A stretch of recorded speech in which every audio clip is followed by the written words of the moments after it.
Okay, everyone. Long time no see, never see, because I don't know who is actually listening. But as promised, I am going to release this episode. And actually, it's early. I decided not to do it Friday, but to do it on the heels of the release of the previous one, Talking with Burritos, number 28. And that's because after listening to it and going through the episode, and I thought, hey, the first 30 minutes, I kid you guys not, of this episode was me doing what I did in episode 28. And that was just speak basically of the audiobook, giving you guys a preface, an idea of the content we were taking in and discussing. So pretty much plays with the previous episode. So if you haven't listened to that, you really don't need to if you don't want to, but it'll give you some idea of the context if you haven't listened to it, or if you haven't listened to War of the Worlds or seen the movie or any of the adaptations. So yeah, go ahead and do that. And, you know, the episode is different. It sounds different. It's not the same, but it's not, peak audio. But again, after listening through it, wow, it was pretty fun. We had fun with this one. So I hope you guys too. This is Talking with Burritos, episode 29, under the Alien Heel part 2, pretty much. You guys were going to listen to, we're going to come up with the A-team, the aliens team in this episode, and Chipper dies also in this episode too. He's our correspondent chipmunk. And we discuss War of the Worlds, a War of the Worlds, the 2005 Steven Spielberg. So you know what? Let's just get to it. Thank you for listening. Enjoy the audio. And we're going to come back next week with one of our favorite movies, alien movies, to be released in the past 20 years. Burritos. We're talking with burritos. Burritos. We're talking with burritos. Burritos. We're going to pick up basically at the part of the discussion where Chris and I talk about the Orson Welles radio drama. With H.G. Wells, he was able to capture your imagination, and with his retelling of the story, you could totally imagine these people going through this. And so now that would lead to your 1939 adaptation of it. You had your radio broadcast from Orson Welles, which was being recorded back in New York on October 31st of 1939, which I've said multiple times already. A lot of people... I love the miscommunication on this one, of this whole moral panic that happened. I had to look this up and make sure it was fake, because I remember the history of it. The history. People apparently came in about midway through thinking this was a real alien invasion happening. And if you listen to it nowadays, you can find it on YouTube easily.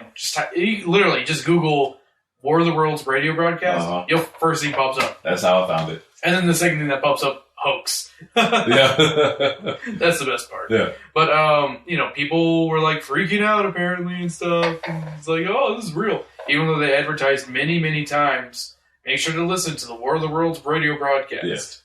It's but if you came in midway, you lost your shit, basically. Exactly. Because the way it was felt like a news. Yes. They portrayed it as a news cut program. Off when they, when the aliens did attack, they got cut off and were like, oh no, we've lost communications with the person out on the field. Just like Chipper.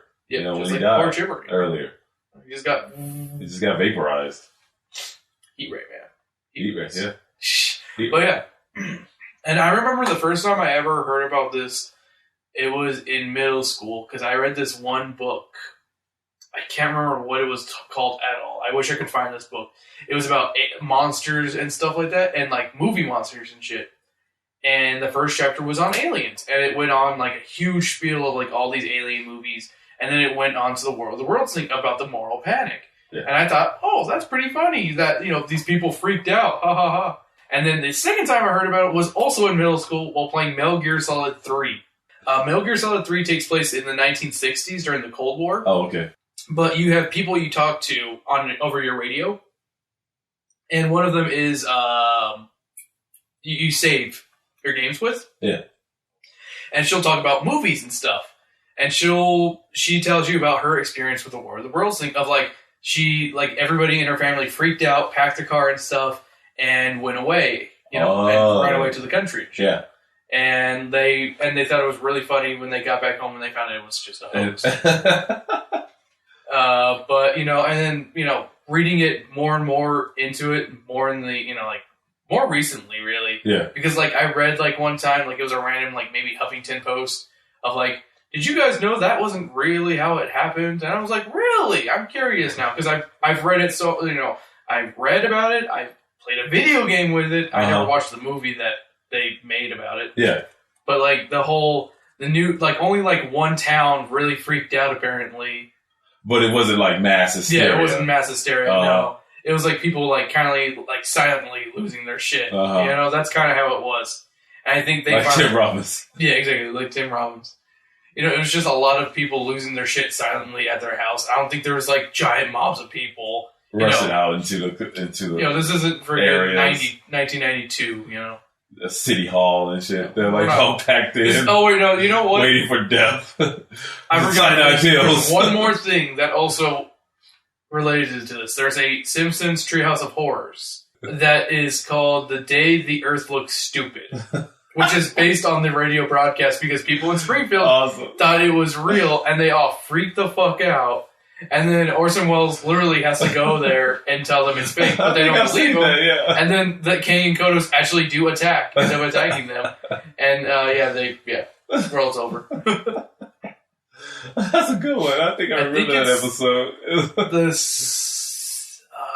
17th? 16th, 17th. I can't remember the exact number. Because there's so goddamn many. The day the Earth looks stupid. The day the Earth looks stupid. That didn't help. That also helped me think that was real also. And then when I finally found out that it was fake, I was like, you know what? I guess people weren't that stupid. No. I don't know. I think it was the excitement over it all, that this huge moral it's panic. A great urban legend, because you would just to think that, this was radio program caused everyone to lose their shit hysteria. To run out into the streets. Apologize for all this shit. You know?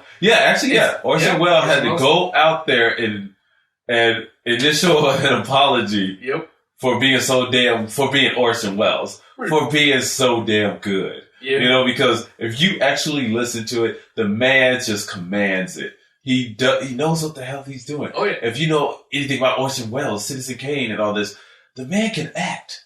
And he did so on this radio program. So, my dumb ass, I was tuning in. I was just like, oh crap, cyanide pills for everybody. Because it's just going to happen like that. So, my thing is, do you think that could happen today? I don't. Well, how could it happen today if it maybe would? On I was thinking maybe Facebook or Instagram or something. Someone was like, "Oh my god, look!" And they posted realistic. It's happened in small. There was something in 2010 episodes, but it has happened where somebody put something out there and people thought this is real. It's real. Yeah, kind of your death things. They do that with people every now and then. Where it's this person's dead, and people are like, oh no, this person's dead. Then all of a sudden, that actual person goes on look at people. I'm not that was a hoax. I'm not dead. I'm right here. And he takes a freaking video of himself, tweet, I'm not dead. Stop it. Dead. Yeah. Yeah, I don't think they can get away with it nowadays because of social media. Yeah. And the internet, news being so big. But maybe if they killed the internet or something, if someone just took down the internet and it was aliens did it on and they did it on the news of aliens did. Maybe then people could, would be like, oh. I bet you that is what it would take. Yeah. Think about it. Oh yeah, because moral panic. If you took down anything, if you took out power grid or anything, if you took out electricity for people, cell towers, people would go mass hysteria. think about. I'll go into like cats and dogs living together. Yeah. Wasn't there a quote like that? That's Ghostbusters. That's Ghostbusters. There you go. Joe watched it recently, so he was quoting it to me. Yeah, that's a great one. Yeah, back when he was waiting for the cable guy, but that's a story for another time. Yeah, exactly. Yeah, we're gonna tell that story as well. But talking about losing internet. I got a call from my mom. Why is she always calling when we record, man? I don't know why she's always calling. She didn't text me. Hello. Hey. No, I'm recording with Jerry. Did you say, yeah. I heard you. I got these condenser mics. I can hear everything, Charlotte. She's cracking up. No, but I'm over at his place recording, yeah, so. But I went to the house already, and I let Hanzo out for a long-ass time because he wouldn't come in. He's like, nope. Oh, yeah, it is. I know, even my apartment's, like, a little cold today. Yeah. It's okay. I know. Because he's tired. Okay, I'll call you when I'm done. Okay, bye.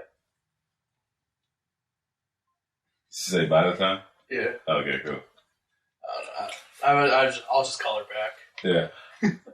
But yeah, I think she always calls me. I told her I was recording today. Oh, really? I told her I was recording. Maybe it's like sometimes like when you plant the seed, it's just like they know it, but yet it doesn't click. Because I do that sometimes too. I tell my wife this, and it's like, okay, I don't hear anything, but yeah, once I start doing that thing I'm supposed to be doing, like if I have to go to the dentist, I'm like, dude, I'm driving. Right. Like, you know, I have a dentist appointment right now, right? It's like, oh yeah, okay, sorry. So yeah, I think that's the best way they can do it. The aliens could do it is that they just killed the internet. Killed the internet. Because who the fuck has a phone? Yeah. Office buildings and such, you know? You have to start faxing like news stories to one another. Man, that'd be sweet. I would love to see it happen. It would cost like some, you know, I would hate to see a movie idea. I would hate it. Because I think this is what I was alluding to. It reminds me of The Cell when they took out, this was kind of like an alien invasion. Yeah. They took out cell phones. Yep. Those, like, actually they used the cell phones as a weapon against us using radio waves. So they send it to you, and then, because it kind of zombified people, and it caused them to go very, just insane. And so you would just go insane and lose your shit and start violently attacking people and attacking things around you because that's what the signal did to you. Because they just emitted this signal, kind of like the signal in what movie we were talking about. Didn't we have something alien invasion? Something with like kind of like Contact, but it's like a signal. But but yet this one's like through cell phones. They utilize it through the cell phones, and they would make just people go crazy. So if you weren't like, they had this one guy who just did like, cause if you know Stephen King, it's written by Stephen King. The Cell. Seriously, it's a great book. I have not read it. Yeah, I want to actually listen to the audio book because I think that would be freaking neat. Just because he chooses the best orators, narrators for his stories. Oh yeah, but he really loves audiobooks, and so he really he likes making sure that things are perfect. Yes, he appreciates the audio genre. He's one of the authors who actually embraces that, you know, because he's like, okay, it's sort of like when he wrote that one crime novel, and he's just like, okay, I'm just going to release someone on. It's not on audio, it's not on anything. It's just a paperback. He released it on paperback because he wanted it to be a nostalgia piece, you know, where, you know, you go pick up detective novels, these paperbacks from the store, and so you can only buy them in the store. He didn't. I don't think he let them sell it online. I don't know. It's something like he did this thing with like just small bookstores and stuff. But yeah, you can go purchase it there. You know, it's pretty neat. But he has an appreciation for the audiobook. He doesn't slam it or anything. He utilizes it. Mm-hmm. So like I would recommend another one to be like 11-something-63, The Day of Kennedy's Death. That novel is just superb. The book is awesome. Franco started it. Man, oh my goodness. It looks like it's going to be freaking awesome, man. If you have the time, go download that book. Seriously, I'm telling you, it's well worth the money and the time. But let's just go back, like the aliens and the signals. That's one good way that they could do it, because we as a society, we had just like you just walk around. I saw this girl walking in the mall. They were just basically both of them heads were in their phones. They almost crashed into like those little barriers that we set up. Oh yeah, that door. Yeah. You know, so you just kept walking. I just watched them because I thought it was gonna be funny. Right. Because they were just gonna like their heads were just buried in their phone. Both of them. No one was looking out for their well-being except for me. I was supposed to, but I didn't care. Because I wanted to see it happen. Right. I wanted to see how far they went before they realized, like, we should look up.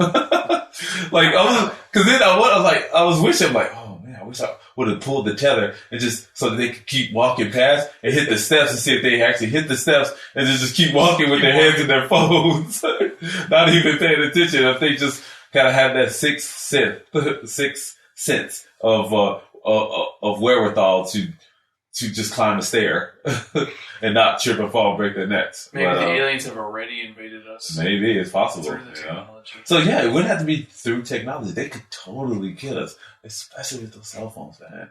So they had this radio broadcast, and people lost their shit, and they decided they found out it was a hoax.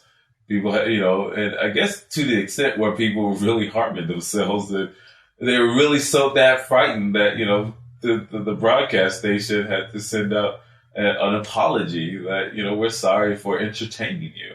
Yeah. I think that is so awesomely ironic. Right? It's like that was their source of entertainment, and they did this thing to entertain you, and people freaked out. But I would love to see something like that happen today, because with media being so contagious, because any good news story, because man, like, I don't know, for nowadays, I don't know if you probably do the same thing where you watch something. So like, I'll take example of what happened to the Fine Brothers. Welcome to the Tangent. Welcome back.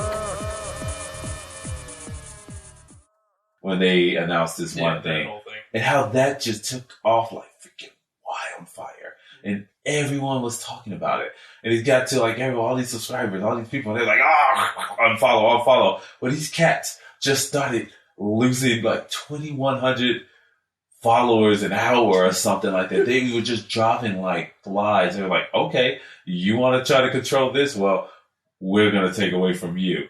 And I like that this unentertaining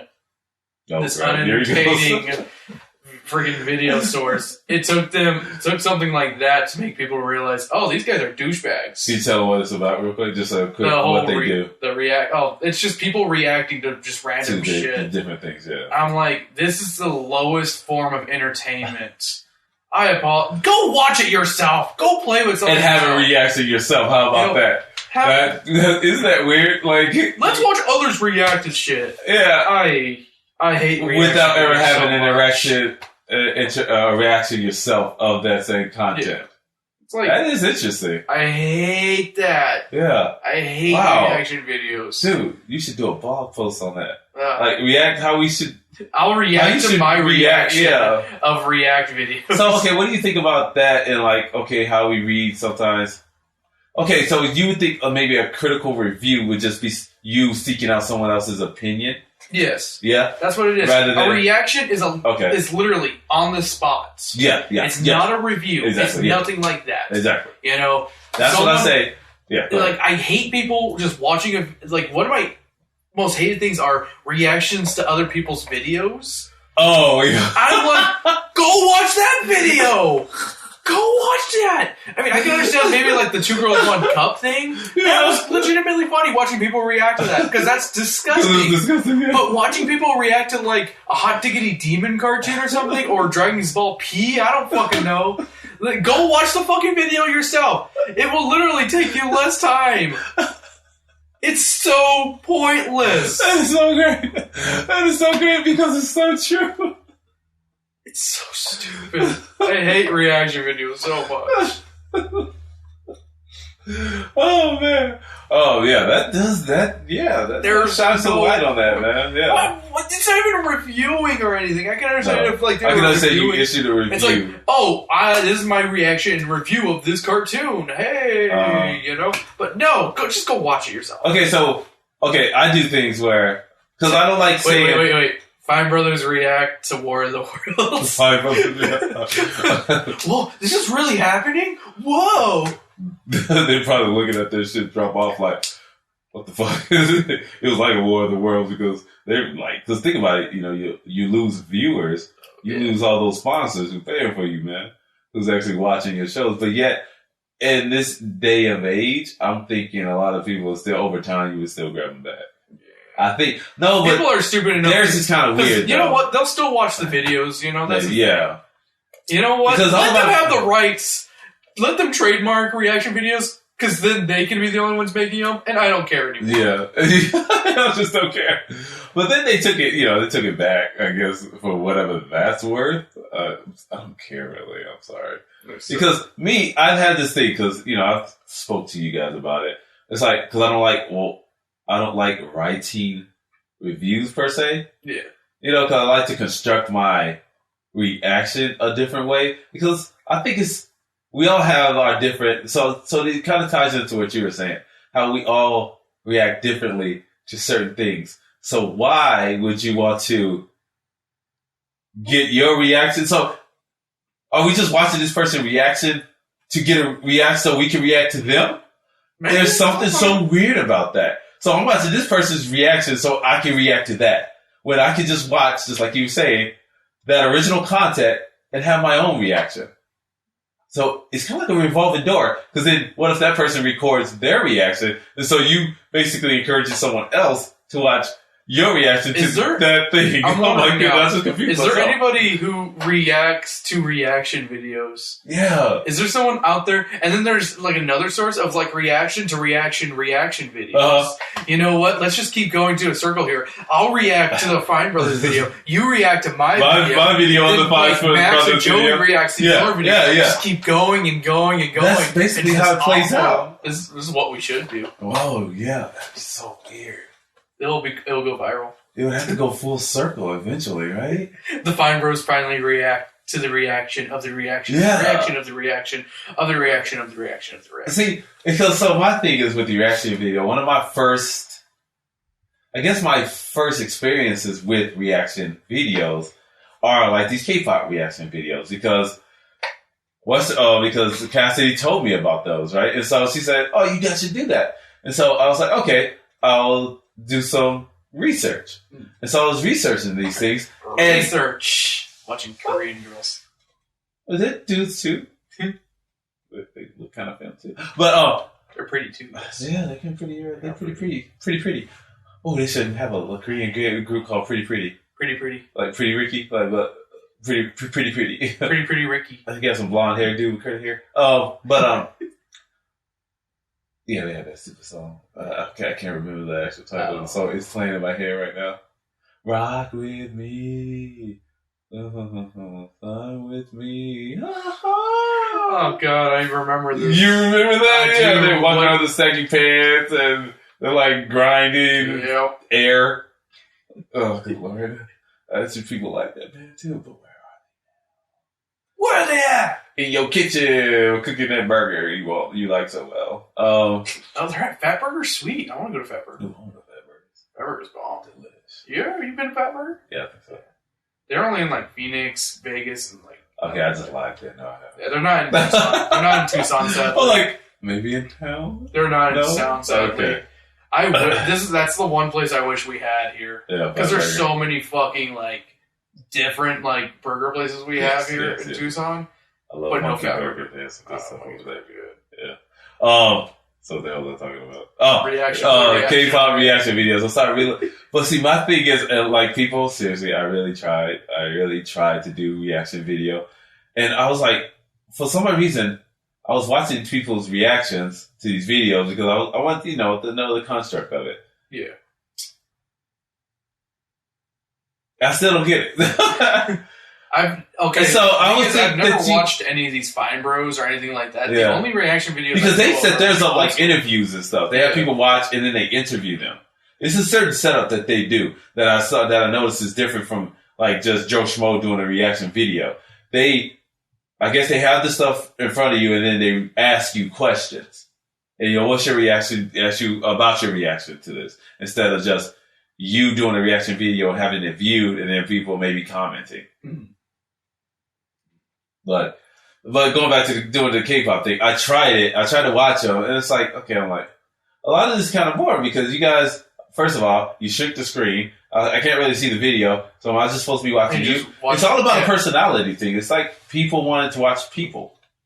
It's rather voyeuristic. Yeah, I know a lot of those people are just like a lot of those big like reaction people are like bigger people like Markiplier and stuff around like Fine Bros and shit. Yeah. You know? Yeah. And like I think it's a lot to do with like, you know, oh, let's get kids reacting to this, you know, and stuff like that. With the K-pop, because you want it to be funny. It just looks like, you know, like how you make it sound. It sounds like it's just a random person.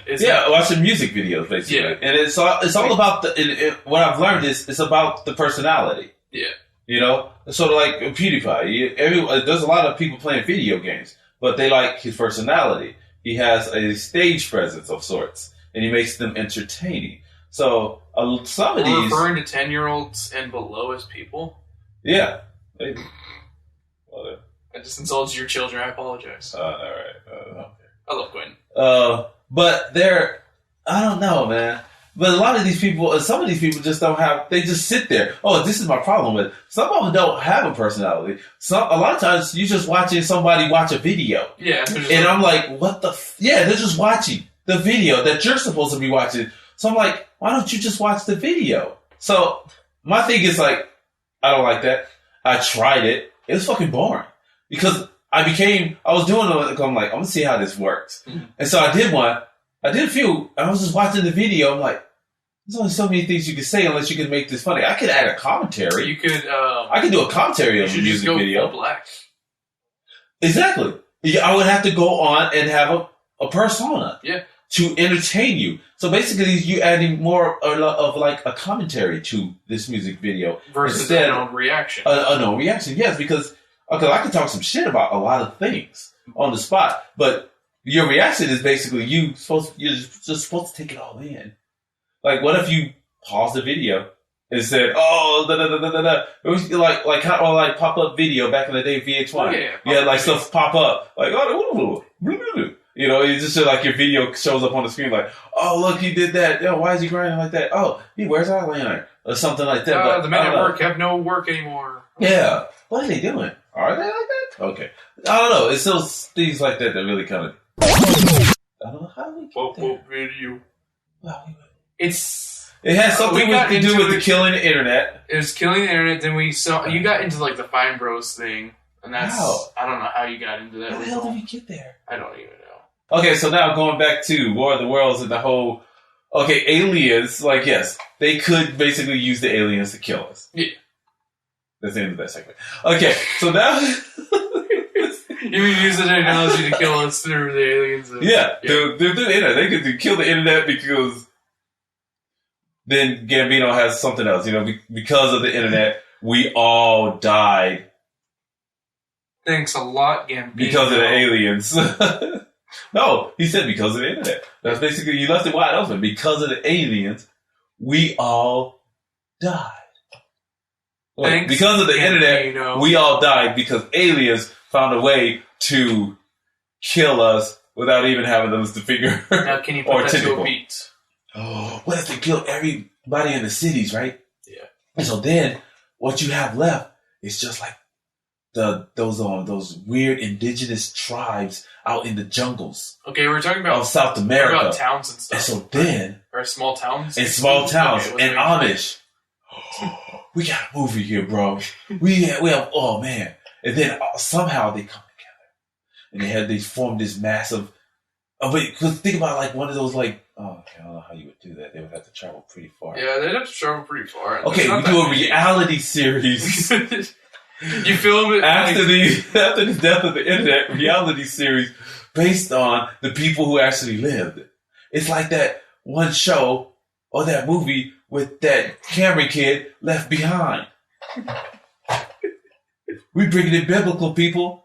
It's like really, so the hand of God or Jesus is actually the aliens. Aliens experiment by only leaving those few, and we're just their toys. And we just like Men in Black. Yeah, we're like we're like the Jersey Shore. Yeah. They just watch us from afar. They're playing like us with like marbles, man. Yeah. Oh, man, that's dopeness. That's dope. That's a great one right there. I can see that. And what's more intended?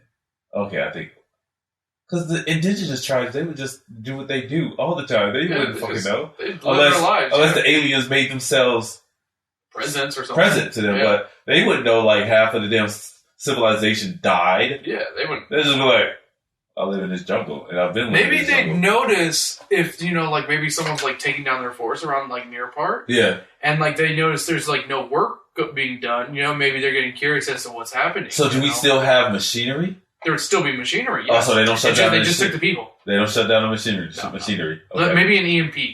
An EMP, like in, knock out all electronic things. But yeah, you can run on motors. Exactly. That's good. Yeah. That'll keep us resourceful. Exactly. Yeah. And so somewhat entertaining.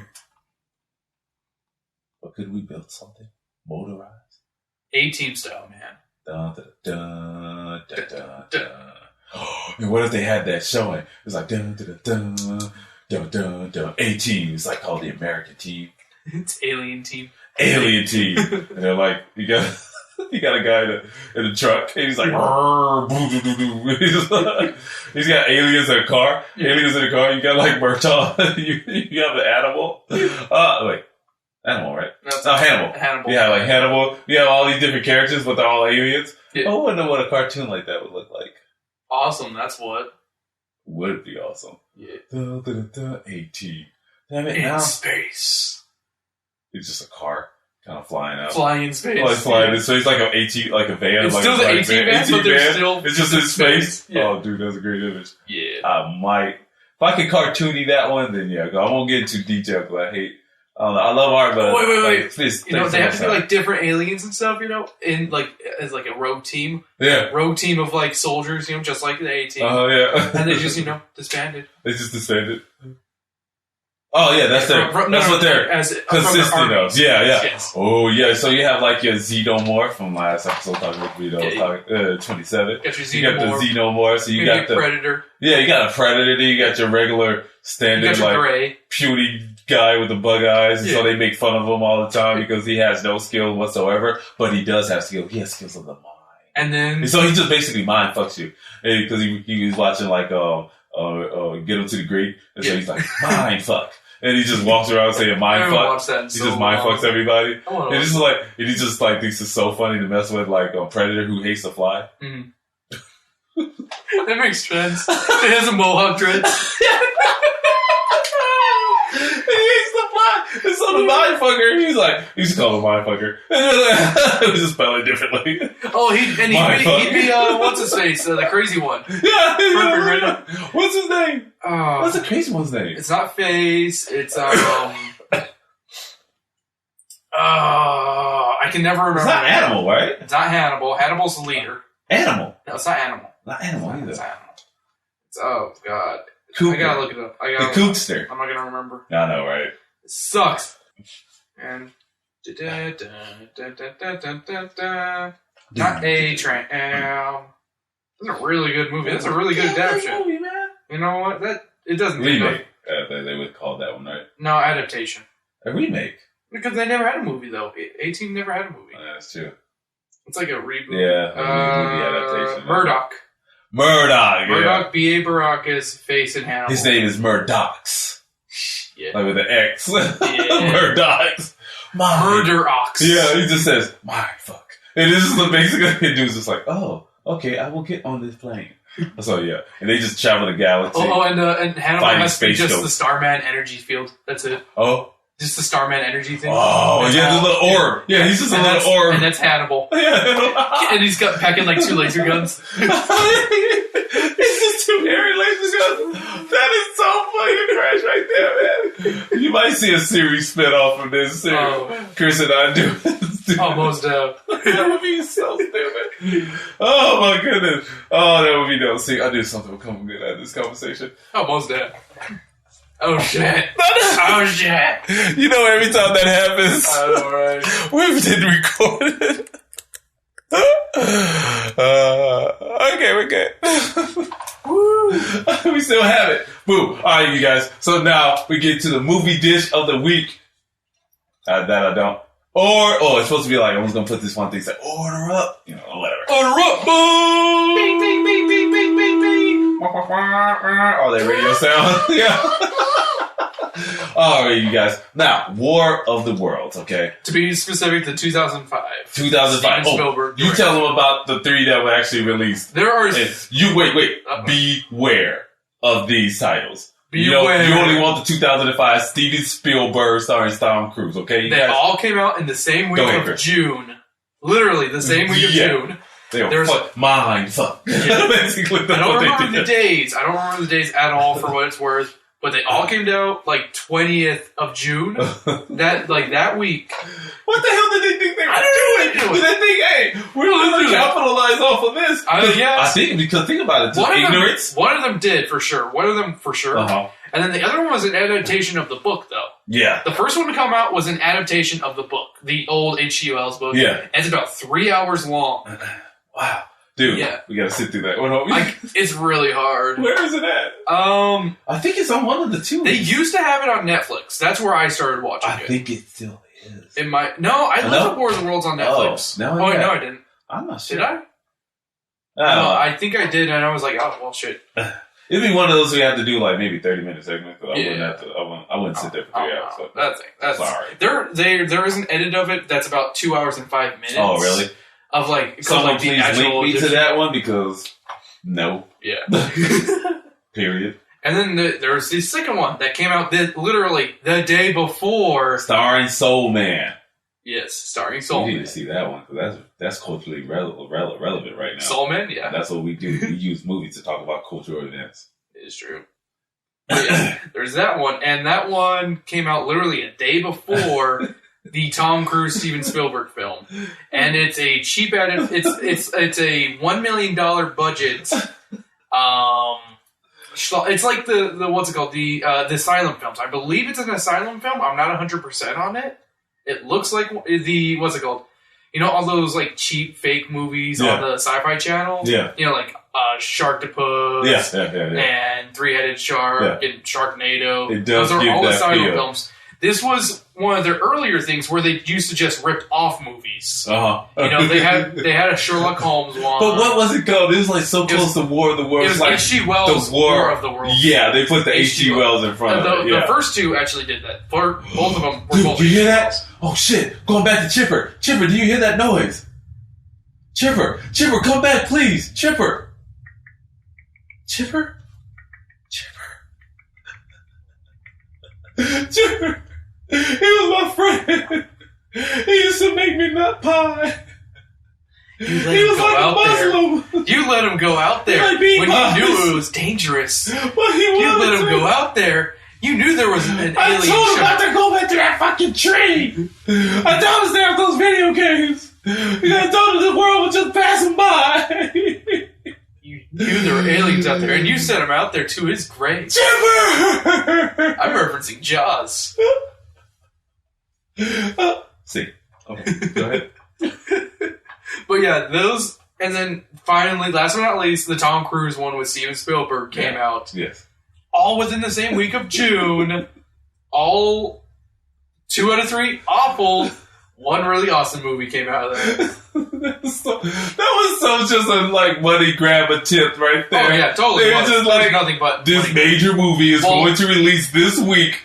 Let's just try it. The one that came out the day before, straight to DVD, I think that one was a money grab. I think the other one was like them being petty and being like, no, we need to actually adapt this. This is an actual adaptation. No, fuck it. We need to make the actual thing. Yeah, that's what it feels like. Real content because they're going to fuck it up. They're going to take this awesome movie story thing and they're just gonna make it all Hollywood. And we're gonna do it for nothing. We're gonna keep H.G. Wells' spirit alive. Yeah, with bad green screen and bad 3D computer effects. Because the one, fuck you very much, jackass. The one that came out the day before that was probably the Asylum film.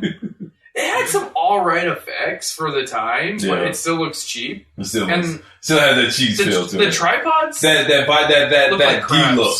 You know what I mean? Yeah, the tripods look like crabs. Yeah, they look kind of like crabs. Did they have 3 legs or they had 6 legs? 6 legs. They walk like crabs. They weren't a tripod. They were like a freaking, what is 6? Deca quad? Deca quad? No, Deca's 5. No, hexa quad? Hexaquad.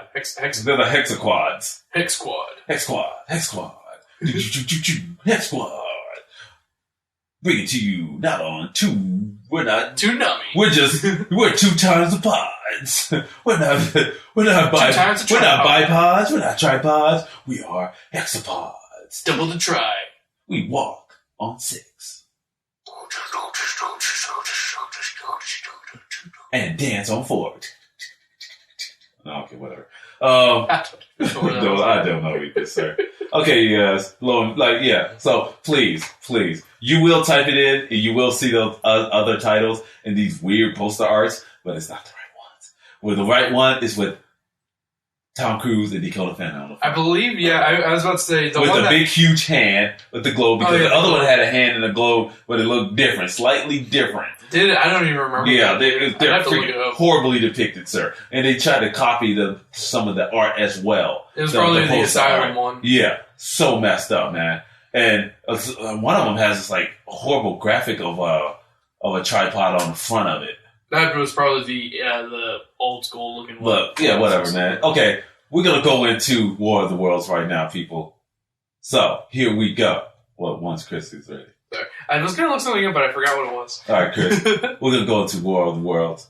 What do you want to talk about first, man? Similarities, comparisons. What, Chris? I don't know why I'm looking at this direction, but trying to be goofy here. I want to talk about Tom Cruise and Scientology and how it's helped him through his career. No, we can talk about Tom Cruise. Y'all join us for our Tom Cruise episode coming soon, because, I want to gush over Tom Cruise because I love the man. He's like my brother. But not really. His tiny, tiny brother. I remember when he became a brother for that brief moment when he was hanging out with Jamie Foxx. What? Saying. Oh, no, we'll talk about that later. Yeah, I'm curious now. We'll talk about that. I have footage, people. Footage. All right. Did he go full blackface? No, he didn't go full black. Except for, no, that was Robert Downey. Yeah. Okay, all right, so, War of the Worlds. Oh my goodness. This is a fantastic movie. So underappreciated. Man. Oh, man. Let's go to because we spoke about it vaguely, but let's go to the underappreciatism of it, or the criticism of this film as being not one of Spielberg's greatest. Right? I don't agree with that at all. I think it's one of his... Have you seen Spies Like Us? No, just kidding. No. British Spies. I didn't know. Oh, I heard it was kind of I heard it was kind of boring. Yeah, me too. This one was just it's best film this year. Right. But this film was is just heart-pounding excitement, huge tension. Oh my god. The whole Tim Robbins scenes just have you on edge of your seat. Let's get there. Yeah, let's break it down from the front. We're going from the beginning, sir. Let's set this damn thing up, man. So, where are we following? Who is Tom Cruise in this movie, sir? Let's set up his character. He's this average guy working. Not even average. He is a fucking fuck up, basically. Yeah, he's a huge fuck up. Yeah, the film. I took him as he's like he's just a carefree guy. Let's just say he's just rather carefree and probably not your most responsible individual, which is set up by this scene in the beginning where he arrives home late because he's from work, where his wife and her new husband is waiting for him with the wife and their children in the car, and those are Tom Cruise's children. And so they're waiting for him because he's supposed to be there at 8:00. And he just comes out the car, 8:30, right? You said 8:30, right? And he just said, they were like, and both of them were like, no, we said 8. And he's like, 8:30, right? You said 8:30. He just kept saying it, like, trying to convince them, because he knew he was late. He knew he messed up because the way he raced around that corner recklessly in that Mustang. Was it a Mustang? I think it was a Mustang, right? Yeah, beautiful car, though. But, and so we set this up with this just kind of lackadaisical adult, basically. And Tom Cruise playing that lackadaisical adult is just fucking adorable. Man, the man is just, I love Tom Cruise, man. I really do. He's an actor. He really is. Man, because he really brought it, even with this scene. And his kids don't listen to him and stuff because they don't really have much respect for him, because he tells his eldest kid, like, the door's locked. And then later on, you just hear this. Steven Spielberg is so good with this. He is just But he has a great sense of family. And Jaws, and kids really dynamic. Yes, you know? Jaws, yeah. Yeah, he has a very good relationship with his kids in that movie. Family, good sizable family. So he's a family man. And he really showcased that in these early scenes, setting up this relationship between the kids and their father. And the good one is just him and just his son going out to catch ball, you know? Mm-hmm. And he's just, oh man. This kid's disrespectful, but yeah, he has every right to be because his family, his dad's not much. He's not there, he's just working, he's just out for himself, fixing up car parts very in selfish. The kitchen. Yeah. It's just, he just, in that scene with his daughter, with his wife and the kids, it just seemed like she was you could tell she was just the motherly type. And she was more like, a mother to him. Yeah. Looking at, your fridge is empty. No. He's like trying to, cut her off at certain areas, not to look at this area, not to look at this kid because he has no food, he has nothing. He's not prepared to take care of these kids for the weekend, So he's basically just this mess up guy. But then, shit hits the fan. How's it hit the fan, Chris?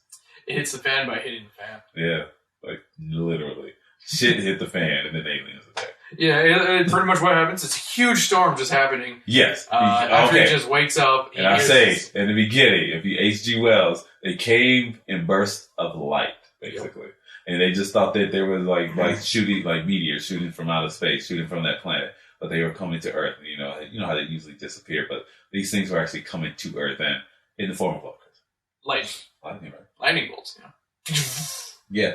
So, don't worry, honey. Lightning just strike twice in the same place. There you go. I wrote that down. I loved it. Lasting impression on me there. I was like, "That's fucking great." Then bam, right there again. And this just happened right behind him. He's like, "Oh shit!" Because they're outside, looking at watching these things, and then it just gets a little too stormy. Yeah, and they both go back inside, and then because the little girl, Dakota Fanning. I'm sorry. She for me is like Natalie Portman was in Professional because. I had a huge, I thought it was, I'm like, was it a crush back then? Because I was a kid too, but it's like, I have a huge appreciation for this actress. That's why I had to write down in my notes. I'm like, I have a huge appreciation for Dakota Fanning because a lot of these scenes with her, really, she just commands it, Like with Tom Cruise, because they both have this thing where they can just give these looks to the camera, and you can tell just emotion, bam, right there on the spot. It got real, and they could just do that. They did so in these roles so well. So lightning storms. They didn't really do lightning storms in the H.G. Wells version, but it's like they came through in bursts of light, and that's what these people. Yeah, that's what these people were seeing. But they were landing to Earth. And that's the only thing you can see, that they were disappearing all of a sudden. And no one knew what the hell was going. And so he goes out. He goes outside into the world. He goes back to investigate because that's, going out investigating, New Yorkers just going out to like the one spot that they could find. And it forms like a pit, and basically in the book, you have the town folk going together around this pit. And so these correlations where he took the book and he made it so modern. He made it to fit his film. Made a very modern version of it. He made it to fit his film. And just some of those comparisons, I just wanted to, especially the onslaught of it, the early beginnings. That's why I just wanted to compare and contrast those, because it's like they gather around this pit, and basically it's just it's this area cracked asphalt where this lightning bolts. They said this lightning bolt struck more times than once, in this one spot. And they were all just standing around it. And then it moves, and then, thinking it's a water main or something underneath, or like a freaking train passing by. Yeah. That's what they think they're hearing. Didn't someone say there's something alive down there? Yeah. They're like, there's nothing down there. There's nothing that could possibly be making noises. Yeah. And then all Hoobastank breaks loose, right? Whereas they come from... I don't know why, but when he says that, I just want to see Hoobastank coming out from the ground being like, Hoobastank! I don't remember any Hoobastank songs. Me neither. So you couldn't bring it on the spot. I don't know any, so... I just know the person. Oh, can I just go back to another tangent? It's like, one thing that really set up the relationship between the father and the son was that he's a Yankee fan and his became son a Boston fan. wears a Boston Red Oh Sox my cap. god! I thought that was great so little little thing right there. Right? I thought it was just really that good. tiny little thing really set it up. Like, oh, they hate each other. Oh, When you go against You your can tell. pop's team, your team where you supposed to pass it along, and basically maybe he was like a Yankees fan back when he was a kid, but then he adopted Red Sox just because he knew it would piss you Now off. they're living more in Boston. Yeah. Oh, my goodness. Let's go. Someone's family's in Boston. Yeah, her family. Yeah. Yeah, her family is. Because they were seeing her mom. Yeah. So, okay, yeah. But man, just those early scenes really set it up, just like in the novel. That's what it was. It's basically about the setup. He spent chapters just going over like, okay, you got that, you got the pit, you got the people gathering around the pit, and then all of a sudden, They open this pit up. yeah, no, the pit actually opens up, and these aliens, this tripod comes out, and they don't say it's a tripod. They just say it later on. Then when that newscaster talks to them, tripods. They refer to them as tripods. But you have the awakening basically, and man, that early scene because Chris he was like, oh my god, I can't get the image out of my head. It's like because they brought the special effects. Oh yeah, they brought it. They bought the special. Oh yeah. Like when I say they bought it, they bought it. When they put hundreds of millions of dollars. I don't know how much technically. I think but the whole movie was like 500 and something. oh my goodness! But they bought the special effects, man, because oh my goodness, the scene that you referenced with that car. Oh yeah, when the car fucking crashes down. Because basically when the tripod was coming out of the asphalt, when he cracked that fault in the earth led to that building, and then that's when he comes up through that building. This big old tripod emerges, and he starts hitting stuff, and this car just comes at Tom Cruise and just smacks down, and it's like, oh my goodness, so dope. And then you have a freaking Tom Cruise run scene. I love Tom Cruise run scenes, man, because he really runs. The brother man just runs, and it's like, oh my god, look at him, he's just like moving those arms. And he got a nice little stride on him, and I love Tom Cruise run scene. I don't know, it's just one of my things because he's a very, I don't know if it's an acting run, if he practiced that, but he has a good run on him, man. He's just it's very energetic. He knows what he's doing. Yeah, and then you told me when he just, these tripods are vaporizing people. Just like in a book. Oh yeah, this is like they bring the vapor, man. Yeah, they vaporize you basically with is it a hit? No. Vaporize would mean you'd be just vapored. Yeah. This is disintegration. Disintegration. You're being disintegrated you're being cremated. Yeah, but in the book they kind of burned them. Yeah, heat rays. Yeah. You had basically like a heat ray. Does it? I mean, you would think heat ray because to be cremated, you had to be burned alive. You had to be organic. Yeah. Because think about it, the clothes. Yeah, the clothes did not. Yeah. Oh, just like Left Behind. Yeah, it's like Left Behind. So if it ever's gonna happen, people, it's not Jesus. It's gonna be freaking aliens coming down, disintegrating, taking your ass up there. They had that one movie, HBO special. I heard it's pretty good. Mm-hmm. It's called Leftovers. Yeah, it's about something happening. They don't know if it is the rapture, but something like the rapture happening, where 3/4 of the Earth's population is gone. Oh, yeah. I would like to see that. I got HBO now. Do you now? I do have HBO now. You should investigate that, sir. Yeah. I think you might like it. I really do. I think I will invest. Vedas is very well acted and everything, man. Does that give you the services? I don't know if it gives me HBO Go just because I have HBO. Does that mean you got HBO? You usually have, because I know Ruben oh shit, motherfucker! I might watch some Game of Thrones now. Yeah. Ooh, that's a good. I was thinking about just getting Netflix, the DVD one for a little bit, so I can get the the Game of Thrones series, and then just cancel it. Yeah. After I watch it, but I won't watch it, and so therefore I'll just be paying for this shit and not watching it and making my wife angry. Okay, so we have that. I said it's better than the Earth. Okay, sorry. Flip. Yeah, so we got the pit, the heat waves. Oh wow, I wrote that. It's right there. So okay.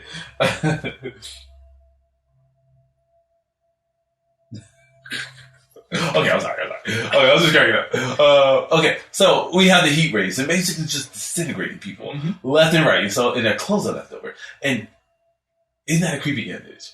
Spielberg, he knows. Because this is a PG-13 movie. Oh, he doesn't really have to show you the violence. That's the thing. He just implies the violence. So like that when you have garments raining from the sky, that was crazy. Yeah. It was like, whoa, he's just basically taking these people are disappearing. So, oh yeah, they was just vaporized. They're literally being cremated. That's all it is. They're ashes now. And it was pretty weird. It's a good scene because during Tom Cruise run scene, he runs through. He runs through because the people are like vaporized in front of him or cremated in front of him, and he has to run through like this puff covered in it.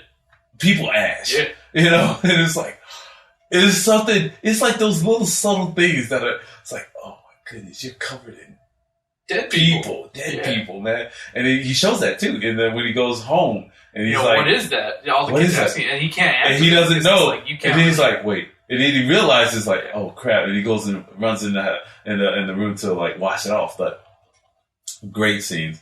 That opening scene.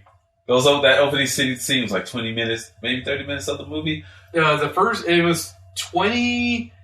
First 20 minutes was before the aliens, and that next 7 minutes was was the whole invasion. Let's call it the awakening. Yeah. When the only reason I know this is because that's when I stopped watching. Was at 27 minutes. Oh, really? Is when Dakota Fanning is waiting for him to come home. Yes. Is that the 27-minute mark or around there? Oh, my Dakota Fanning, she's so great in that movie. She's just. And now that I look at something, I was like, oh crap, she's my daughter. Like that character is. Cause my daughter is very particular, very claustrophobic, very. She would be very like affected, aware of this thing, and she would be the one asking questions, like as in a question after a question, the one that you would have to calm down, like don't have like, i.e. signs. Like she would be that one because she gets frightened. She like even in school, she has panic attacks when they have a fire drill. She is just prone to that. It's so weird, like to the fact that she was like so nervous the first day of school, she would go toss her cookies. She would have to throw up. Wow. It's kind of weird. But okay. But Dakota Fanning, awesome, and the vaporizing, cool, and the what about the aliens? Did you like those? The depiction of them? Like their look or anything? Yeah. I thought it's all right. I like their three-leggedness. Yeah. And then did they have like an extra little set of arms or something? Because I don't remember them. Like I remember them like picking up a picture or something. Or, looking at something and like. Oh, you mean like to ask you? We didn't get there yet. To showcase it, but the apparatus, the tripods. Yeah. Can I say tripods? Because I wanted to talk to you about like the whole exposing the alien, the people behind it, the pilots of the sort. So those be the orchestrators of destruction. Yeah. Those things. Those would be your aliens basically because they spoiler alert if you haven't seen it, whatever. They come down and basically. So, do you think they're actually embedded here on Earth? The tripods? Yeah. Yeah, most definitely. So, yeah. And so, because they show like this image of like lightning strikes that slowed it down, you can see something being like kind of like a spherical. Yeah, something going into the ground. Into the ground, just piercing the ground. And so that led them to believe like, they were here way before. And then when those lightning strikes were actually just them being transferred here through an energy source safe enough for travel. So, in disguise, use the weather, basically. Some other good things about that, we set it up, Spielberg, and the suspense element of it all. And a lot of it was just panning like close on your eyes and stuff and making people look. What other like scenes stuck out to you? The as far as suspense was. For suspense wise, I thought the very early on when they actually leave New York and are going to their house, like their mom's house. Yeah. The scene after, during when they're going to sleep. Oh, yeah. The whole destruction scene of the whole building shaking. What are we supposed to do? Yeah. You're supposed to be in your basement. Where's another exit? Yeah, because they're just stuck down there, and it's just like because. And then they went into another room. They know what happened. Yeah, they really had to seek solace somewhere else, and because they were in the basement, but that was too. They were too vulnerable in that area because something else was happening outside. They know what. They just know flashes of light. Yeah, flashes of light. So basically, that was the same thing that was happening in Boston or New York. They were in Boston, yeah. They were in New York. Were they in New York? They were in New York in the first part. Because why would you be a Yankees fan in Boston? Okay, I can't remember. He said something. Okay, whatever. But they were there. they were in this place in the major city that got destroyed. Yeah. And so they're there, and so then they wake up, and it's like basically he's playing. The whole plane is. They took down this plane, and they really hit destroyed their home and stuff, or their parents' home, or his ex-wife's home.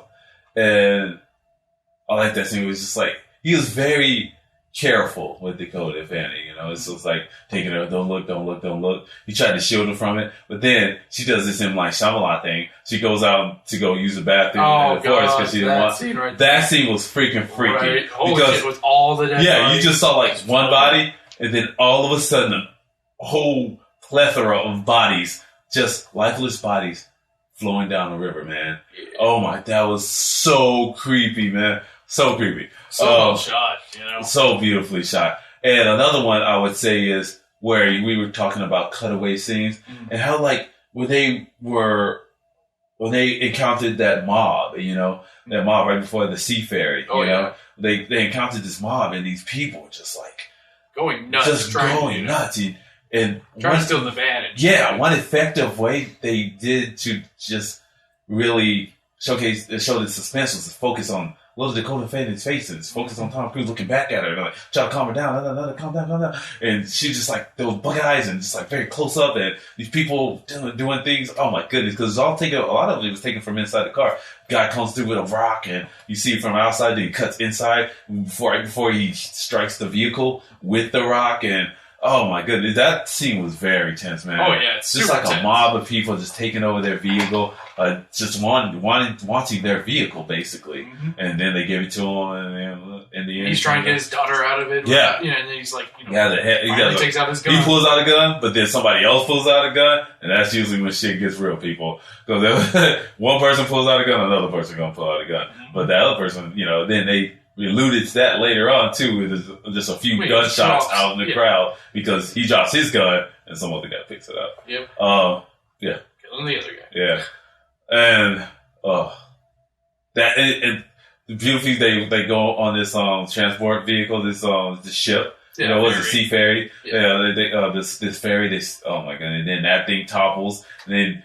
Freaking Spielberg has these underwater shots that was just so beautiful. One thing was kind of creepy is just like, when they have that car come at them.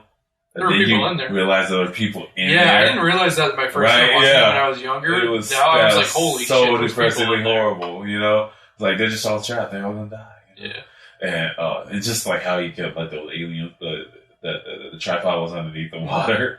And you basically kind of forms a whirlpool. If you ever put any submerged anything in water, kind of right before it comes up, it like takes the water down with it and then kind of brings it up, I don't know, it's kind of weird. But that was so... Seriously, man, people, watch this movie. It's so great. So, where do you think it loses steam?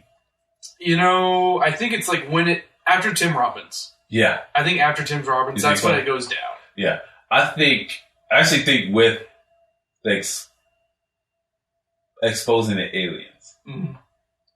That's where you think it went down? I think that's a good spot. The searchers, like when they're actually in there. Yeah. Yeah. Because I can actually agree. We see the people, the things manning the ships, basically, or the tripods, so, and they... I don't like their design, though. I think it's so much... It's left to your imagination. To, because we knew that... I guess they had to maybe show us. Well, they showed us earlier in exposition that they were being manned by something. So we knew that there was another presence. Spielberg, he really doesn't leave it to your imagination, though. Yeah. He likes to show you everything, But yeah, I think I think that's where the film hurts. If you just left it to the imagination, think about H.G. Wells. I mean, the Orson Welles thing. You just left it to your imagination. You just know that these damn thing happened. What if there's a presence there? We know that there's a presence, so I don't think you shouldn't have to see. Couldn't get away with not showing him, really, because of the one scene near the end when the. Well, no, you would have to rewrite the ending. Yeah, sure. Dying, you'd have to show it some other way, of them dying, and there's really no. I mean, except for like the tripods falling, that's it. Yeah. And even then, it's like you're not seeing the pilots dying, and I thought that was a good way of showing it. Yeah, you would have to expose them as characters. Maybe just the arm or something. Something. Long. I would like to see maybe, you see like one of the tripods fall, and then like next to you just see like an arm hanging out or something. Yeah. So then that tells you that there's life, that they were living beings, and maybe they were just trying to, and it kind of alludes to other things, like maybe they were just trying to find a planet to inhabit, or I don't know, maybe they were dying themselves. Maybe they looked like E.T. and they were just kind of gray and shit.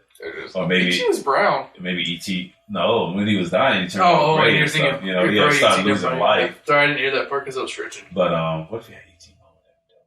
That's good. But they're in you, Tom Cruise. I know, yeah. So it did really slow down a lot then, but people, it's nothing to frown at. I would say, I'd say like the most of the movie, the majority of the movie holds up in retrospect. You know. It's not something that ruins a movie. This isn't a movie ruining movie. But there was another movie they said did the same thing, which we will talk about next week. Oh, I know which one you're talking about. Signs, people. Yeah. There was a lot of people had problems with that. Yeah. Back in the day. I'd have to rewatch. Like, it's been so long since I've seen it. A lot of things, because when because I don't think you were working there at the theater. Oh, no. Yeah, so I was there, and a lot of things were just like, oh, it was good until they showed the aliens. I was about to say, I would have been in middle school at that point. Yeah. So, that was a lot of things. So, I don't know what my feelings were back then. I wish I had, like, a recorder or something. I was young. I remember being like, that creeped me out, Yeah, but I don't know about War of the Worlds. I don't know if I had the same reaction I had this time around. Didn't, most definitely. With War of the Worlds, I remember being like, that was really cool, but it ended abruptly. Yeah, right. And like, I almost feel the same way, but I'm like, how else are you going to end it? Yeah. See, that's why I'm interested to listen to more of that audiobook, this long-ass audiobook, to see how it actually concludes. It's going to be the same way. The book is very Deus Ex Machina. Oh, okay. It uses that as a Deus Ex Machina of, using the bacteria. Okay, yeah. Yeah, because in this book, they were killing us. They had a bacterian agent that they used against humans, because I think we were fighting back too much. Whatever artillery we were using against them, we actually gained the upper ground a few times, and so then they kind of went away for a couple of days or lay dormant back in their pit, and then their next onslaught. That's why I was like referring to like the fifth wave.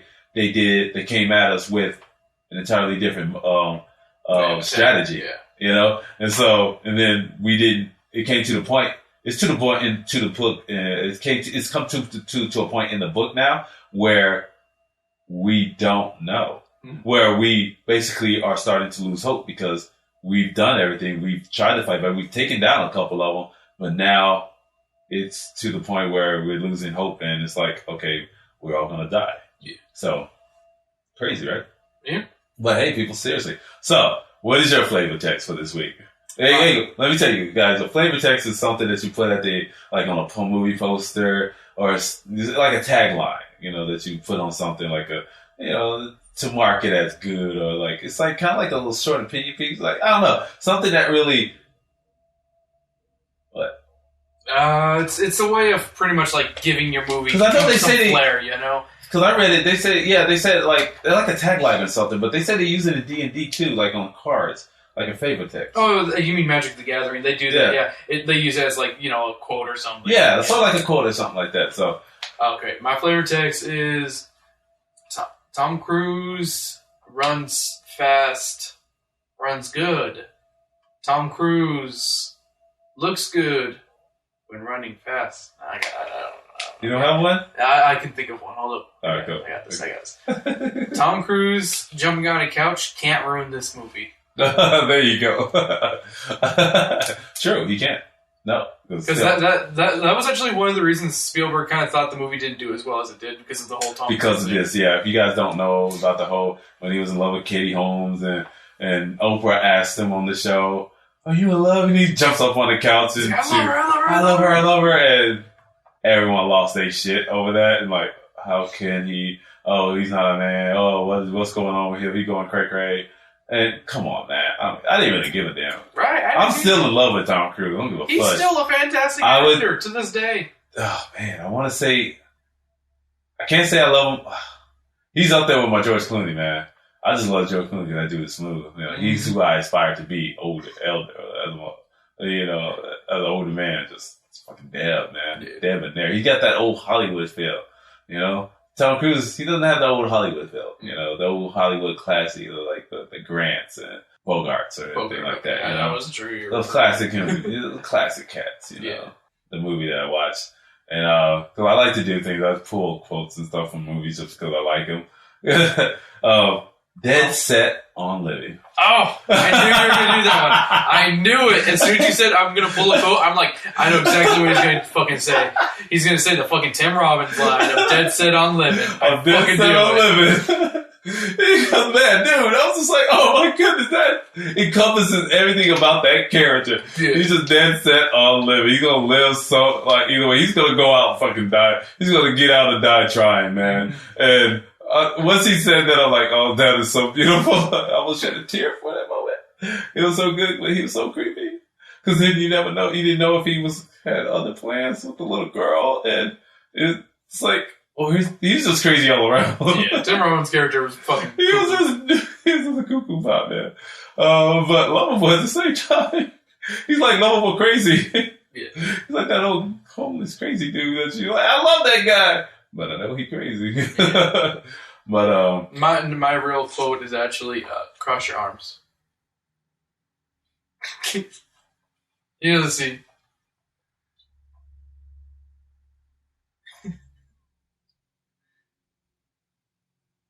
oh, you're stupid. You had to go dark there, man. No, my scene, my quote Oh, here it is, goes again. Were you on that plane? No? Oh, that would have been a good story. See, that would have been good. Okay, I'll put that in there. I'll like do some music, some magic, and I'll put it up. No. Either or works. One for the movie, one for just saying. What just was saying? One for the review part. All right, the quotes, Okay, the review quotes. part, and then the quote for the movie. All right. There you go. Okay, you guys, that's been Talking with Burritos. Be sure to join us on our next episode where we're going to talk about we're going to have that long-awaited discussion about signs. I don't know if you guys might not know how much we love M. Night Shyamalan, but we do. Shyamalama-ding-dong. We love him so much. And maybe one day with that episode, I'll post our first episode that we ever did with Talking with Burritos about Unbreakable, you know? And because we're supposed to revisit Unbreakable like every year. And we didn't do it 2015, I don't believe. I think it's almost due time to go back and look at that title. We were going to when we were going to do Tucson. Huh? Tucson. Yeah, well, Tucson Con, yeah. But then So everything maybe came out. We'll try to, yeah. Shit happened. Just, so hopefully we can get that next year for that. Get that same thing. Because they I was talking to the lady, they liked our content. They wanted us to do it. She really did. And she was like, we can reschedule. I was just like, oh, I can't. I'm like the entire weekend we had to work. So that sucks. But, maybe next time, man. Seriously. So maybe we'll just save that discussion. But for now, signs, people. Seriously. We've been waiting for this episode for like a long time. Really, we really have. We've spoke about it. We've spoken sort of like our Bruce Lee / Last Dragon episode. We really want to talk about that one. That will come soon as well. But this one is up there on our top wants or desires is to talk about this. Oh, episode titles, on recommendations. So No better than the present. right? Yeah, there you go, man. I am JJ Wade Graham. And I am Christopher the Rupel. Signs everywhere, signs. Looking on the back of my mind. That's a wrap, not a burrito. Don't do that. But that's a plane.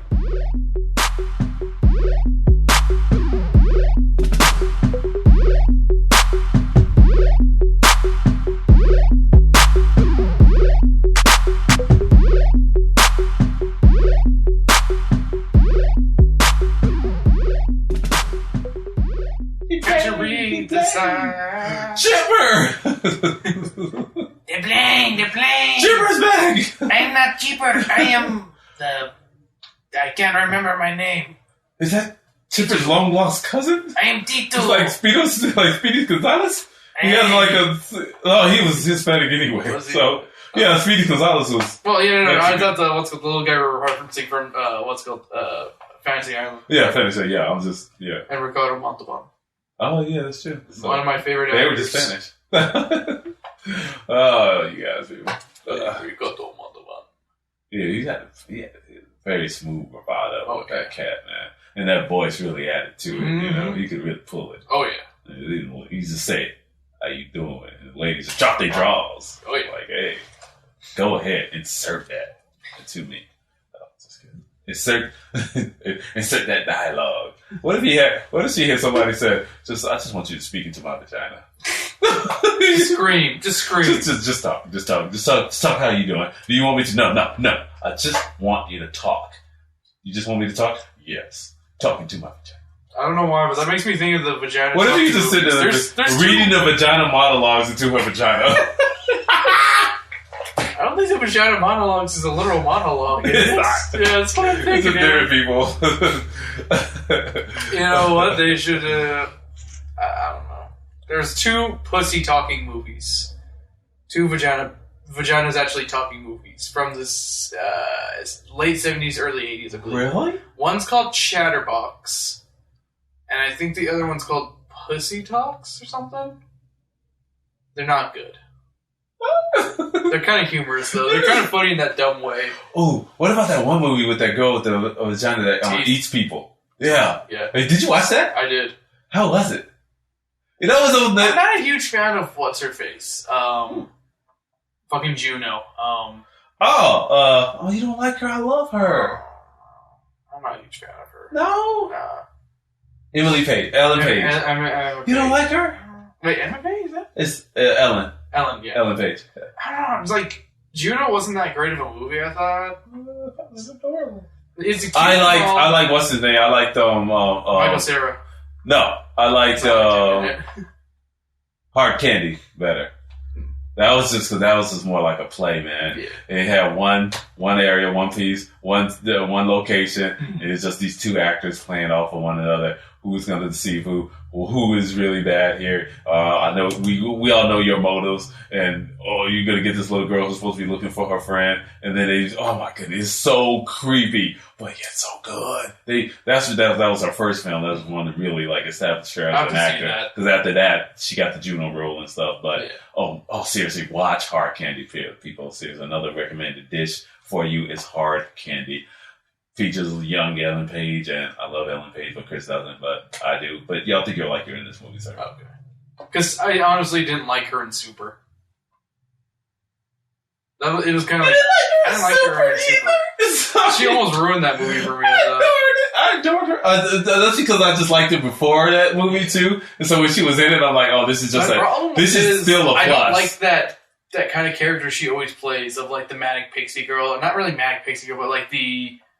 You know how Hollywood typecast you, though, man. Once you do one thing, they make you do I don't like that, though. But she took herself out of that scene, though, now. Recently. I haven't seen her in anything recently. She's been doing a lot of indie stuff. That's what I figured. Yeah. That's what a lot of those people are doing. Last time I saw her, she was just like about, I'm a lesbian, but I can still play straight. It was a headline because I guess she was commenting on, like, now that she's out, she thinks she's being typecast as just the lesbian character instead of just a human being.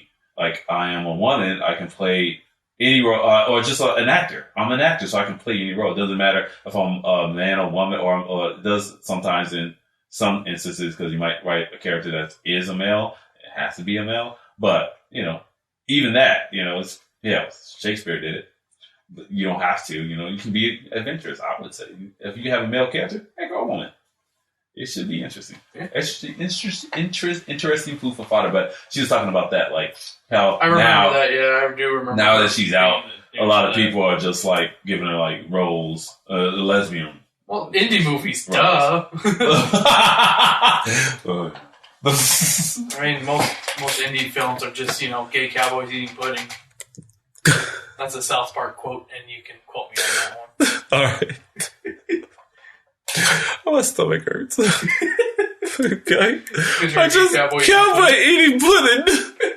And then they say cowboys, it was gay cowboy. I think they say gay cowboys eating pudding. That's from like a really early episode, too, like a season 3, 1, or 4. Oh, that's hilarious. Yeah. We didn't go for 2 hours, did we? I think we did. How the fuck did we do that? Burritos.